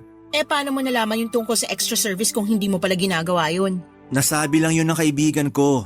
Hindi ko nga alam kung anong ibig sabihin ng happy ending eh. Basta ang sabi lang sa akin ng kaibigan ko, pagkatapos ng masahe, may happy ending daw. Kapag hindi daw ginawa yun, itanong ko raw. Happy ending, extra service, isa lang yon. Para yun sa mga taong gustong magpalabas ng init ng katawan at hindi yun ginagawa rito sa amin. Pasensya na, hindi ko naman alam eh. Malilintikan talaga sa akin yung kaibigan kong yun. Pinahiya pa ako. Totoo ba na hindi mo alam kung ano ibig sabihin ng happy ending? Hindi nga. Ngayon ko lang nalaman kung ano yun. Pinagtripan ka siguro. Malamang, ganun na nga talaga ang nangyari. Pasensya na talaga Dadagdagan ko na lang yung ibibigay kong tips sa'yo para kahit papano makabawi ako. Ikaw ang bahala. Pero pwede bang atin na lang yung nangyari dito? Huwag mo nang ikwento sa mga kasama mo. Nakakahiya kasi. Depende sa tip na ibibigay mo. Oo, ako nang bahala sa tip mo. Teka, nasa na ba yung bag ko? Nandun sa upuan. Sandali, kukunin ko lang yung wallet ko. Bibigyan kita ng tip. Huwag mo lang sabihin sa labas yung nangyari. Papadudot pagkatapos ng pagkikita namin yon ay hindi ko inaasahang makikita ko ulit si Harry. Sa sumunod na linggo ay bumalik siya sa massage parlor na pinagtatrabahuhan ko at nirequest ako na maging masahista ulit niya. Nung una ay umayaw ako dahil inakala kong manyakis siya pero gusto lang daw niyang bumawi kaya nagpamasahe ulit siya. At dahil matumal ang customer noong time na yon ay pumayag na lamang ako dahil sayang din ang kita at baka mapagalitan pa ako ng boss ko. Sa kabuuan ng masahe ay walang ibang ginawa si Harry kundi ang makipagkwentuhan sa akin. Hindi na siya nagsubok pa na bastusin ako. Patunay na nagsisisi na nga siya sa naunang ginawa niya. Pinatawad ko naman siya noong panahong yon, Papa Dudut, dahil kahit papaano ay nakilala ko siya ng kaunti noong nagkwento na ito tungkol sa buhay niya. Nagtatrabaho raw siya sa komisari ng isang meat shop. Laking palengke siya dahil ang dating trabaho ng kanyang ama bago ito naging OFW ay ang magkatay ng bakat baboy na ibinebenta nila sa palengke. Doon siya natuto sa iba't ibang klase ng mga karne na siya na ring naging trabaho niya kalaunan. Bago umalis sa massage parlor si Harry ay hiningi niya ang FB account ko at dahil naaaliw ako sa kanya ay ibinigay ko naman po ito. Online na namin sunod na kinilala pa ang bawat isa. Noong naging komportable na kami sa isa't isa ay inaya ko ni Harry na kumain sa labas. Noong nagkaroon ako ng day off at pinaunlakan ko naman siya, Papa Dudut.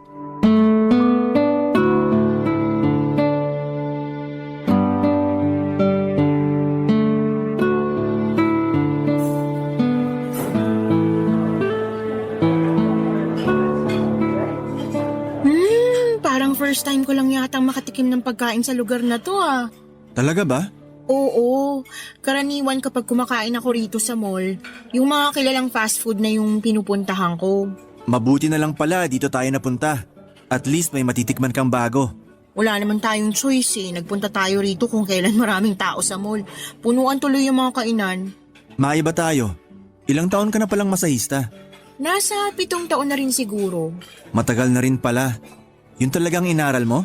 Hindi ako nakapagtapos sa college. Bakit naman? Mahabang kwento.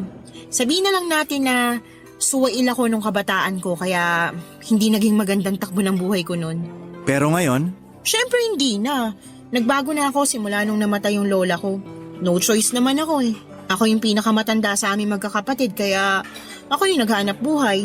Hindi ko rin naman matiis yung mga kapatid ko na kumakalamang sikmura kaya ako yung gumawa ng paraan para mapakain sila. ilan ba kayong magkakapatid? 3.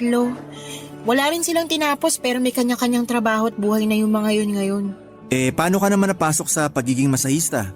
May kaibigan akong tumulong sa akin. Nag-training ako tapos nung nakapasa, kinuha nila akong massage therapist. Ganun pala. Ikaw naman, anong kwento ng buhay mo? Ako naman yung tatay ko, OFW sa Saudi. Tapos yung nanay ko naman, tindera. May isa akong kapatid. Katulad mo, parang ako na rin yung naging father figure sa kapatid kong yon. Kasi simula nung pinanganak siya, hindi na niya naranasang magkaroon ng ama sa tabi niya. Gawa nga na nasa abroad ang tatay namin. Siguro sobrang close nyo ng magkapatid kasi dadalawa lang kayo eh. Kung mas may higit pa sa sobra, ganun ang pagsasama namin ng kapatid ko. Mabuti ka pa. Kami ng mga kapatid ko, parang hindi kami galing sa iisang matris eh. Bakit naman? Hindi ba kayo magkakasundo? Magkakasundo naman kami pero hindi kami sanay na nagpapakita ng emosyon para sa isa't isa. Yung para bang, wala lang. Basta ba alam naming okay ang isa't isa, okay na yun. Di ko alam ang term para dun eh. Parang wala kayong intimacy? Oo, yun nga, parang ganun. Pero wala namang problema sa amin yung ganun kasi kapag may nangailangan naman sa amin, nagtutulungan pa rin naman kami. May mga ganun talagang pamilya. Lalo na kapag nasanay yung mga bata na yung mga matatandang kasama nila hindi sila nagpapakita ng emosyon. Na-adapt nila yung nasa paligid nila. Tulad na lang sa pamilya namin. Sobrang sweet nila nanay at tatay sa akin nung bata ako. Kaya nung lumaki ako, ganun din ako sa kapatid ko. Teka, ilang taon na ba tong kapatid mong to? 15 years old. 15 years old? Ang layo naman yata ng agwat niyong dalawa. Oo, akala ko nga magiging only child lang ako nun eh. Pero nasundan ako nung nagbakasyon si tatay. So, ilang years ang agwat niyong magkapatid? 7 years. 7 years? Ibig sabihin 22 ka pa lang? Oo, 15 yung kapatid ko. Tapos 22 naman ako. Bakit? Sandali lang. Totoy ka pa pala eh. 22? Hindi halata ah. Kung makatotoy naman, Kumpara sa edad ko, totoy ka talaga. ilang taon ka na ba? 32. 10 years ang agwat nating dalawa. Hindi pwede yun. Baka mamaya sabihan pa ako na tirador ako ng mga bagets. Wala namang problema sa akin yun eh.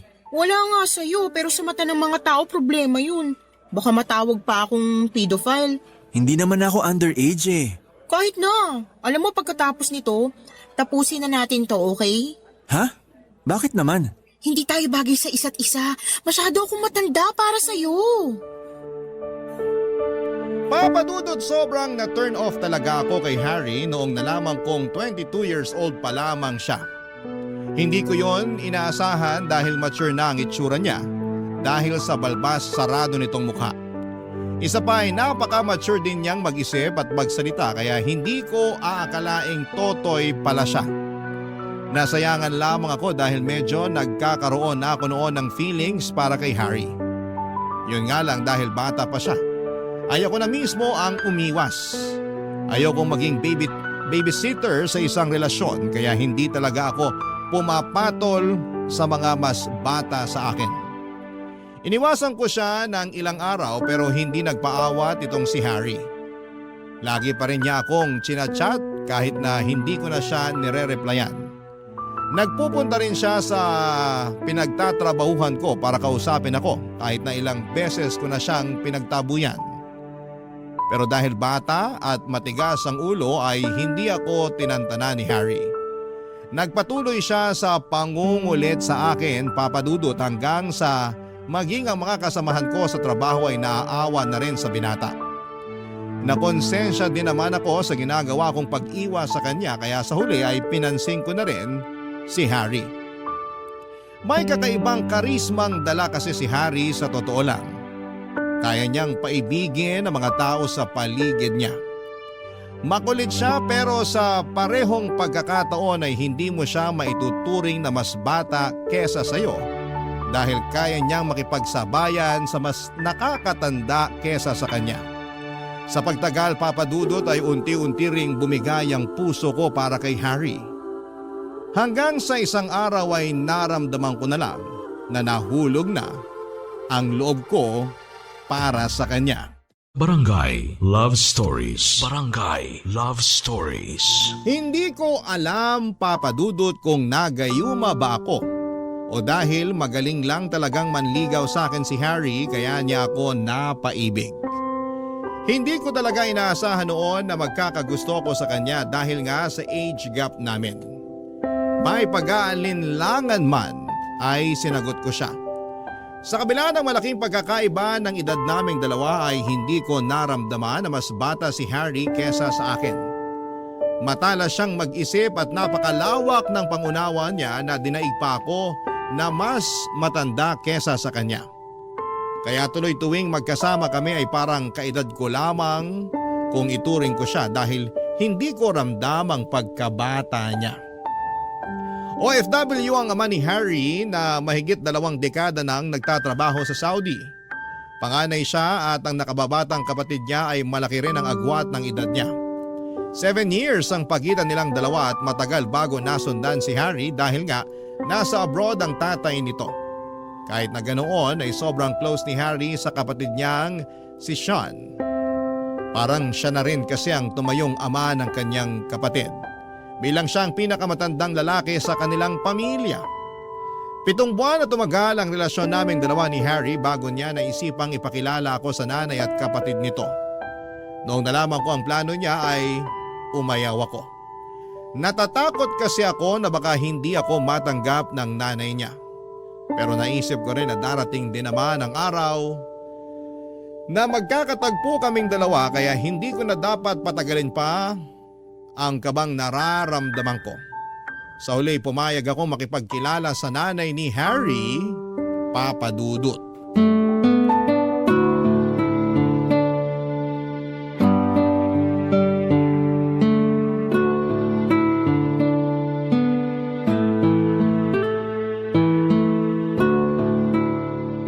Nay, pasuyo naman ako.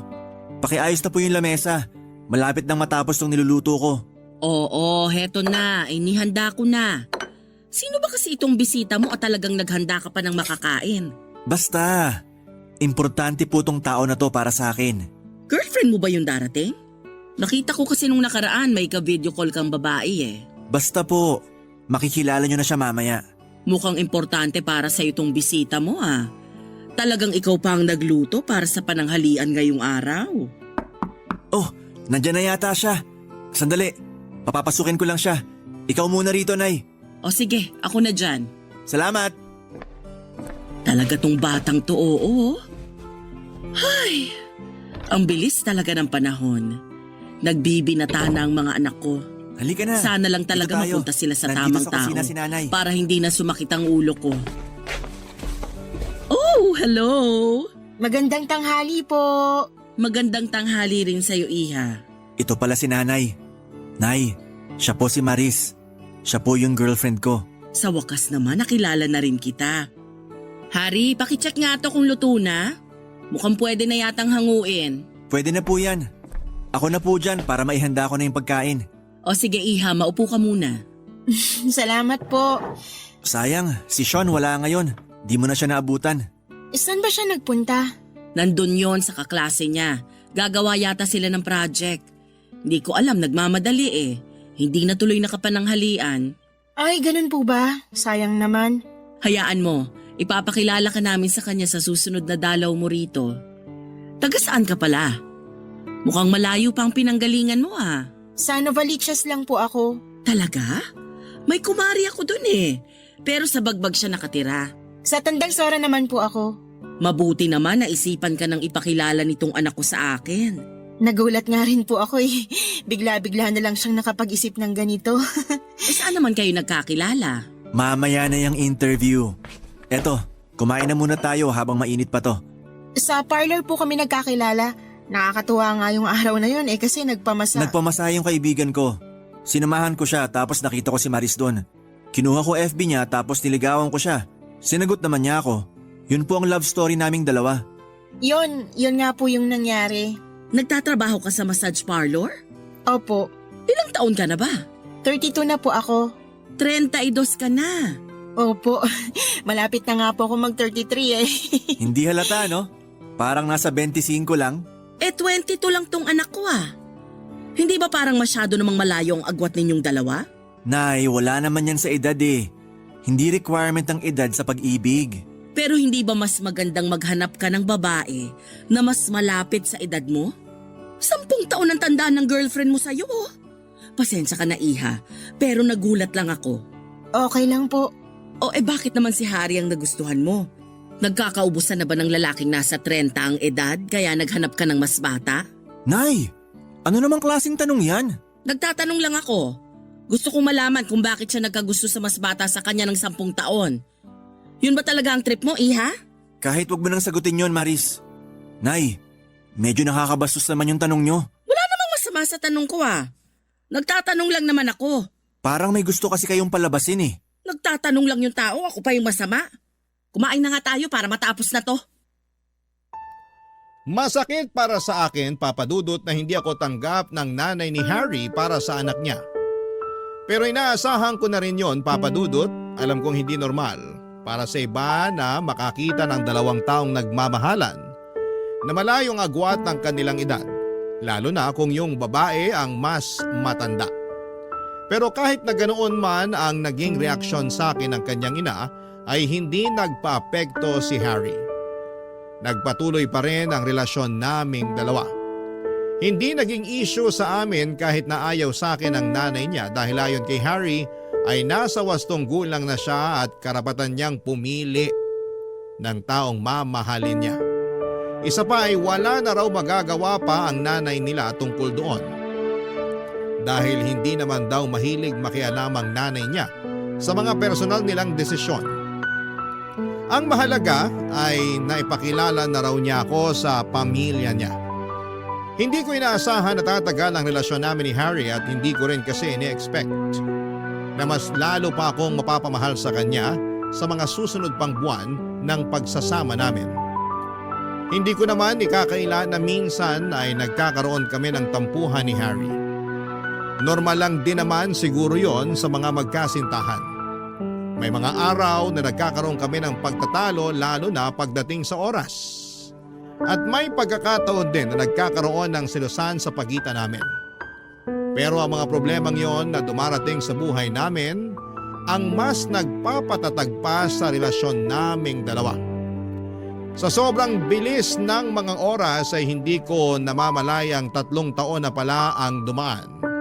Simula nung naging kami ni Harry at noong mga panahong yon ay patuloy pa rin ang pag-usbong ng pagsasama namin.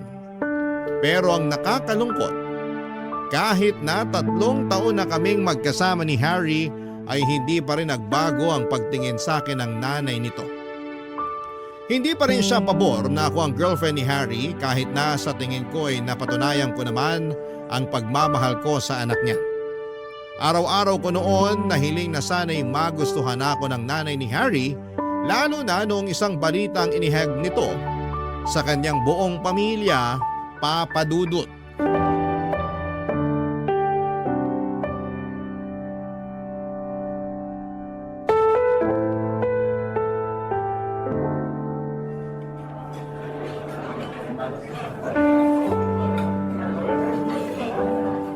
Maris, nandito ako. Hala, ikaw pala yung nakaupo rito. Hindi kita namukhaan ah. Nag-iba itsura ko, no? Umupo ka na. Salamat. Ano, bagay ba sa akin tong bagong hairstyle ko? Oo, mas gumwapo ka. Mukha ka tuloy sundalo. Bakit mo naman naisipang magpagupit ng ganyan? Kasi special tong araw na to para sa akin. Special? Bakit naman? Mamaya ko na sasabihin kapag kompleto na tayo. May inaantay ka pa? Sino pa bang makakasama natin ngayong gabi?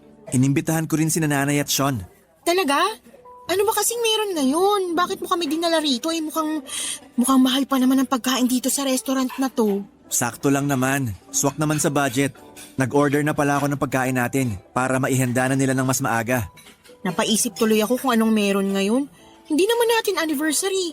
Wala namang may birthday sa atin, hindi rin birthday ng nanay mo. Basta, Sabihin mo na. Naku-curious na ako eh. mamaya na kapag nandito na sina. Oh, nandyan na pala sila oh. Nay, nandito kami. Ang gara naman pala ng lugar na to, anak. Hindi mo sinabi. Eh di sana nagsuot ako ng mas magandang damit. Sabi ko naman sa inyo kanina na eh, ayaw nyo maniwala. Yan tuloy. Maupo na po kayo. Magandang gabi po. Ano bang okasyon, Harry, at naisip mong kumain sa ganitong klaseng lugar? Sige na nga, sasabihin ko na kung bakit. Total, tanong kayo ng tanong, sasabihin ko na. Ito, Ano yan kuya? Maris, La, kuya, bakit ka lumuluhod? alam mo kung gaano kita kamahal. Sa ilang taong pagsasama natin, napatunayan ko sa sarili ko na ikaw na talaga yung babaeng mamahalin ko hanggang sa pagtanda ko. Hari. Kaya kung pagbibigyan mo ko, gusto sana kitang pakasalan. Will you marry me? Oo, syempre oo, pakakasalan kita, Hari. Magpapakasal na kayo? Anak, masyado ka naman yatang nagmamadali. Pag-isipan mo muna to ng maigi. Nay, ilang buwan ko na tong pinaghahandaan. Alam ko sa sarili ko na ito ang gusto ko. Gusto ko nang mapangasawa si Maris. Ang bilis naman yata kuya. Oo nga, ilang taon pa lang naman kayong magkasama eh. Marami pang pwedeng mangyari. Marami pa nga. At sabay naming haharapin ang mga pangyayaring yon bilang mag-asawa. Masyado ka pang bata para magpakasal. 25 na po ako. Sa tingin ko nasa sapat na edad na ako para magpakasal. Alam ko po na marami po kayong pagdududa sa relasyon namin ni Hari, pero makakasiguro po kayong hindi mali itong gagawin namin. Mahal po namin ni Hari ang isa't isa. Kahit anong sabihin ninyo, para sa akin, masyado pa rin tong mabilis. Handa na ba kayo sa mga responsibilidad ng mag-asawa? Baka naman masyado lang kayong na-excite. Kung ako ang tatanungin dito, hindi ako pabor. Nay, suportahan niyo na lang po kami. Hindi, aalis na ako. Nay, sandali lang! Sorry kuya, pero agree ako kay nanay ngayon. Masyado pang maaga. Pati ba naman ikaw, Sean? Maiwan ko na muna kayo ha. Habulin ko lang si nanay. Wala siyang kasama pa uwi eh.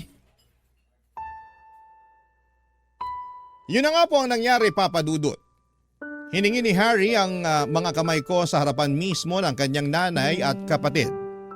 Maging ako ay nagulat dahil hindi ko inaasahan na gusto na pala akong pakasalan ni Harry noong mga panahong yon. Hindi man maganda ang naging reaksyon ng nanay ni Harry sa ginawa nitong pag-propose sa akin, ay iba yung saya pa rin ang naramdaman ko. Sa katunayan ay kinilig pa nga ako dahil sa imagination ko lang naisip ang mga bagay na yon. Pero noong time na yon ay ako na mismo ang naka-experience ng sarili kong marriage proposal. Sa mga sumunod na buwan ay sinimulan naming pagplanuhan ni Harry ang pag-iisang dibdib namin. Simple lang naman ang magaganap na kasal, pero kahit gaano pa kasimple, ang kasal ay medyo magastos pa rin po ito. Kaya naman nag-offer na akong tumulong sa mga gastusin kahit na si Harry na ang umako nito sa tulong ng kanyang tatay na OFW na sa kasamaang palad ay hindi makaka-attend sa kasal namin. Una naming binuo kung sino-sino ang dadalo sa kasal. Dahil hindi naman ito magarbo ay mga espesyal na kaibigan lang ang imbitado. Naisip din namin na sa bahay na lang nila Harry gawin ang reception. Pagdating naman sa isusuot kong wedding dress ay matagal ko nang pinag-ipunan ng bagay na yon. Kaya naman ako na ang gumastos para doon.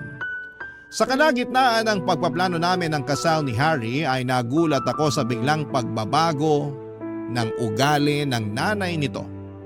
Kung noon ay ayaw niya akong pansinin at kausapin, noong malapit ng kasal ay bigla na lamang naging malambot ang puso nito para sa akin, na siya namang ikinagulat ko ng mga panahong yon.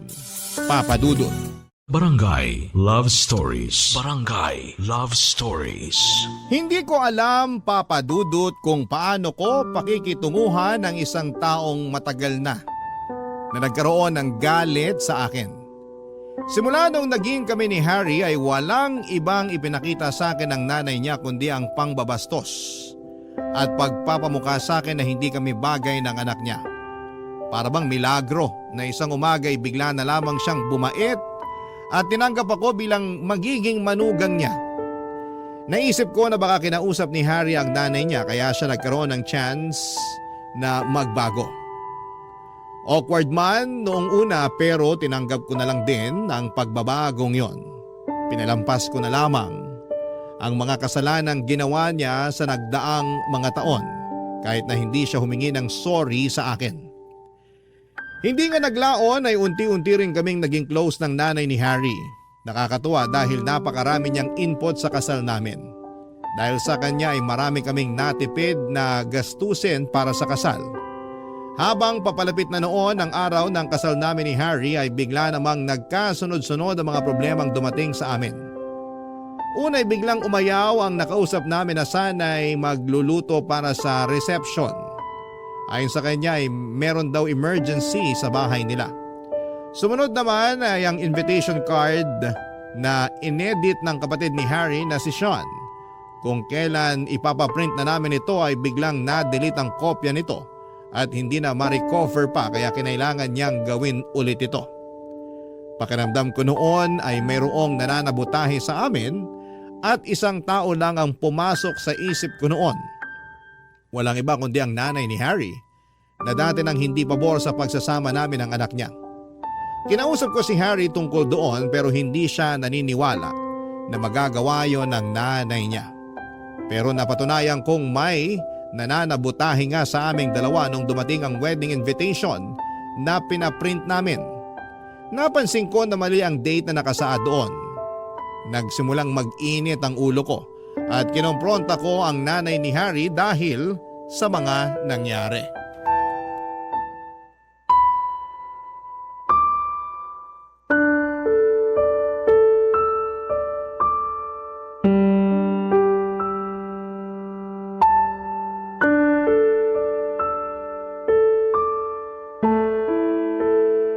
Harry!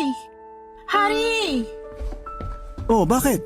Dumating na yung wedding invitation na pinaprint natin. Tingnan mo to. Patingin nga. Wow, ang ganda! Galing talaga ni Sean mag-edit, no? Hindi! Tingnan mo to. Check mo yung date. Bakit? Mali yung date, Harry. Ano ba yan? Ang mahal-mahal ng printing. Paano nangyari yan? Akala ko ba na-check mo bago ipinaprint? Na-check ko naman eh. Inisa-isa ko lahat at tama lahat ng detalye bago ko sinend sa magpiprint. Eh paano nag-iba yung date? Di ko alam. Sean! Sean, halika nga rito. Bakit kuya? May pinalitan ka ba rito sa wedding invitation na ginawa mo? Wala, bakit? Anong meron? Napalitan yung date. Imbis na 24, naging 27. Ha? Paano nangyari yun? Eh di ba nga pinacheck ko pa sa inyo? Nagprint pa nga ako ng sample eh. Oo nga, yun nga rin pinagtataka ko eh. Baka naman sa printing nagkamali. Tinawagan ko agad sila kanina. Ang sabi nila, wala silang ginalaw sa soft copy ng invitation. Print lang daw nila yun as it is. Baka naman di mo na-check ng maayos ate. Hindi. Alam kong tama lahat ng detalye doon bago na isend sa printing press. Kung hindi nila ginalaw yung invitation bago i-print, ibig sabihin, dito yung ginalaw. Eh sino magpapalit ng date nun? May hinala na ako kung sino. Sino? Nanay mo. Siya lang naman yung may ayaw sa relasyon natin, di ba? Ano? Hindi ba magkaayos na nga kayo? Tinutulungan na nga niya tayo sa preparasyon natin sa kasal eh. Bakit niya sisirain yun? Ate, hindi magandang manisi ng ibang tao lalo na kung wala ka namang pruweba. Eh ano to? Tong invitation na to? Hindi pa ba to pruweba? Hindi ako, hindi si Harry, hindi ikaw. So sino pa bang pwedeng gumawa nito? Sandali lang tatawagin ko si nanay para matapos na to. Maiwan ko muna kayo. Ayoko tong ginagawa mo na pinagbibintangan mo si nanay. Sino pa bang ibang gagawa nito kundi siya lang din naman? Nag-usap na kaming dalawa. Ginagawa naman niya yung makakaya niya para tanggapin tayo. Nangako siya sa akin na susuportahan niya ako sa plano kong bumuo ng pamilya kasama ka. Kaya alam ko na hindi gagawin ni nanay yung binibintang mo. Sa tingin mo gusto kong magbintang? Wala namang mangyayaring ganito kung walang naninira sa kasal natin eh. Hindi mo ba napapansin na sunod-sunod na yung mga aberya habang papalapit yung kasal natin? Oo, pero baka nagkataon lang naman siguro yun. Hindi, may nananabutahe sa kasal ko, Hari. Kasal natin. Hindi lang ikaw ang ikakasal, Maris. Dalawa tayo. Oy Maris, ano tong sinasabi ni Sean na sinira ko raw yung wedding invitation ninyo? Ayan po, tingnan niyo yung date na nakalagay sa invitation. Napalitan yung araw ng kasal. Ano? Bakit napalitan? Ikaw din daw nagpalit niyan, Nay, sabi ni Ate Maris. Bakit ko naman papalitan yung date? Eh wala nga akong kaalam-alam kung paano gumamit ng computer eh. Paano ko mapapalitan yan? Eh sino namang gagawa nito? Sino bang may ayaw na ikasal kami ni Hari? Hindi ko alam. Basta sigurado ako na hindi ko magagawa yan. Alam nyo, invitation lang yan. Magagawan pa natin yan ng paraan. Paano? Ubus na yung budget natin. Ako nang bahalang didiskarte. Amin na yan. Sean, kunin mo lahat ng invitation. Aayusin natin. Sige po, Kuya.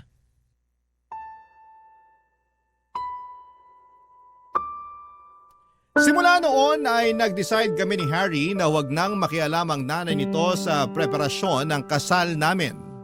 May tampo man ay nirespeto ito ng kanyang nanay at hindi na nga siya sumali pa sa anumang desisyon na ginawa namin para sa kasal. Simula noon ay ako na ang tumitingin sa lahat ng ginawang preparasyon para masiguradong wala ng aberya na dumating. At dahil kapos na nga ang budget ay tinaparan na lang namin ang date ng invitation namin bago namin ito pinadala sa mga kamag-anak at kaibigan. Kung tutuusin ay napakasimple lang naman ang kasal na magaganap. Kompleto na po ang lahat. May magluluto na para sa reception dahil may nagregalo sa amin ng isang baboy na siyang kakatayin sa mismong araw ng kasal. May mga ninong at ninang na rin kaming napili. Ang mga abay ay kanya-kanyang dala ng isusuot nila dahil hindi naman ako mitikuloso pagdating doon. Basta umayon lang sila sa kulay na napag-usapan. Meron na ring narentahan si Harry na gagamitin para sa kasal samantalang ako ay dumating na ang na-order kong wedding gown na matagal ko ring pinag-ipunan. Handa na noon ang lahat. Gabi bago maganap ang kasal ay sa bahay nila Harry na ako nagstay dahil mas malapit ang bahay nila mula sa simbahan kung saan kami ikakasal. Pero pagising ko kinaumagahan, ilang oras bago ang kasal ay nanlumo ako. Noong nakita ko ang wedding dress ko na sira-sira na, Papa Dudut.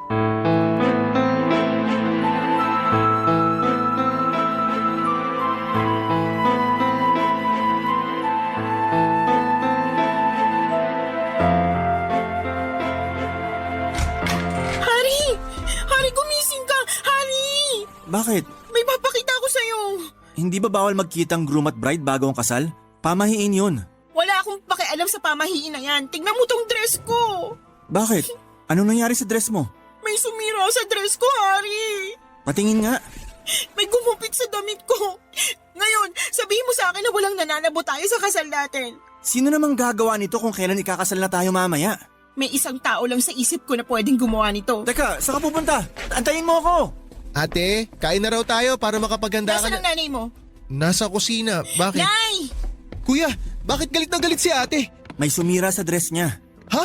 Sino naman gagawa nun? Hindi ko nga rin alam eh. Pero si nanay ang pinagbibintangan niya. Si nanay? Kuya, baka anong gawin ni ate kay nanay ha? Kaya nga halika na, sundan natin siya. Nay! Nay, nasan ka? O Maris, gising ka na pala. Ikaw bang gumawa nito? Ano yan? May sumira sa wedding dress na isusuot ko sana mamaya sa kasal. Ano? Patingin nga! Huwag na kayong magkunwari. Kayong gumawa niyan. Hindi ko magagawa to. Bakit ko naman sisirain ang damit mo? Ikaw lang naman ang may ayaw sa akin simulat sa puli. Hindi ba ayaw niyo sa akin kasi mas matanda ako ng 10 taon kaysa sa anak niyo? 4 lang tayo nandirito. At sa ating 4, ikaw lang ang nakikita ko makakagawa nito. Maniwala ka sa akin, hindi ko gagawin yan sa'yo, Maris. Hindi ko magagawang sirain ang kasal ninyo ni Harry. Pero nay, tama si Maris. 4 lang tayo rito sa bahay. Kanya na ba talaga ang tingin ninyo sa akin? Oo, ayokong magkatuluyan kayo nung una. Pero ano pa bang magagawa ko kung nagmamahalan talaga kayo? Ang gusto ko lang naman, Magkaroon ka ng maayos na buhay, Hari. Noong una, nagduda ko na masyado ka pang bata at baka paglaruan lang ni Maris yung puso mo. Pero nung nakita ko kung gaano nyo kamahal ang isa't isa, ipinagpasa Diyos ko na lang ang lahat. Tinanggap ko na ang katotohanan na ikaw na talaga ang mahal ni Hari, Maris. Kaya hindi ko magagawa ang ibinibintang mo sa akin. Kung ganun, bakit? Bakit nyo sisirain Tama na yan! Ako! Ako yung sumira sa damit mo, Ate Maris! Ano? Hindi si nanay ang may ayaw na ikasal kayo. Ako! Ako yung may ayaw. Sean, ayaw mong ikasal kami ng Ate Maris mo? Pero bakit? Ayokong mawala si kuya. Siya lang yung natatakbuhan ko pag may problema ako. Siya lang yung taong nakakaintindi sa akin. Hindi pa ako ready na maiwan mag-isa. Masyado pang maaga. Pero hindi naman kita iiwan eh. Ikakasal lang kami. Pero magiging kuya mo pa rin ako. Hindi yun magbabago, Sean. Ibig sabihin, ikaw rin bang nagpalit ng date sa wedding invitation? Oo, ako lahat ang gumawa nun. Kaya wag yun ang pagbintangan si nanay. Anak, bakit mo naman nagawa yun? Nay, wala na nga si tatay dito eh. Pati si kuya mawawala rin. Ayoko. Pero nandito naman ako Anak, hindi ka maiiwang mag-isa. Sorry kuya. Sorry Ate Maris. Gusto naman talaga kita para kay kuya ate pero natatakot lang naman ako. Natakot ako na mawalan ulit ng kakampi dito sa bahay. Oo, nandyan nga si nanay pero iba pa rin kasi yung may kasama akong lalaki na mas makakaintindi sa mga pinagdadaanan ko eh. Kaya pasensya na talaga kayo. Sean, sandali lang. Huwag ka munang umalis. Sundan mo na siya, Hari. Kailangan ka ng kapatid mo ngayon. O sige. Maris, sana mapatawad mo si Sean sa nagawa niya. Bata lang siya, kaya hindi pa niya alam ang mga pinagagagawa niya. Hindi ko po alam. Naguguluhan na ako. Dapat po ba wag na lang naming ituloy itong kasal na to? Wag! Ituloy niyo to. Ilang buwan niyo tong pinaghandaan. Hindi pwedeng hindi to matuloy. Pero anong isusuot ko ngayon yan? Yung trahe de boda ko nung kinasal ako, nakatago yun sa kwarto. Pwede mong gamitin kung gusto mo. Talaga po? Oo naman. Magkapareho naman tayo ng katawan nung kabataan ko. Kaya tiyak ako nakasya sa'yo yun. Kung hindi man, ipapatawag ko na lang yung kumari kong sastre para may adjust yung damit kung sakali. Halika na, isuot mo para makita natin kung kasya ba. Salamat po, Nay. Walang anuman. Pasensya na rin po kung kayo yung pinagbintangan ko. Huwag mo nang isipin yun. May mas malaki pa tayong problema dyan na kailangang ayusin bago ang kasal ninyo. Halika na, samahan mo ako sa kwarto. Maayos naman naming naidaos ang kasal, Papa Dudut. Medyo lumaman ang trahe de boda ng nanay ni Harry na ginamit ko noong kasal ay masaya pa rin ako na naging successful ang pag-iisang dibdib namin.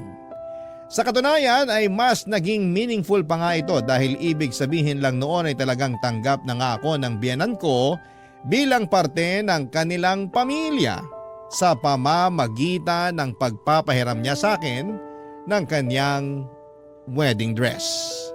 Patuloy noon ang paghingi ng tawad ni Sean sa amin dahil sa ginawa niya. Ganon din na humingi rin ako ng kapatawaran sa nanay ni Harry dahil pinagdudahan ko ang kabutihang loob na ibinigay niya sa amin. Pinagsisihan ko rin na siya ang sinisisi ko na nanabutahe sa kasal namin. Nagkapatawaran kaming lahat at sa mga sumunod na buwan ay naging maayos na ang relasyon ko sa pamilya ni Harry. Nangako rin naman si Harry kay Sean na kahit bubukod na kami para makabuo ng sariling pamilya ay hindi naman niya tuluyang tatalikuran ng kapatid niya.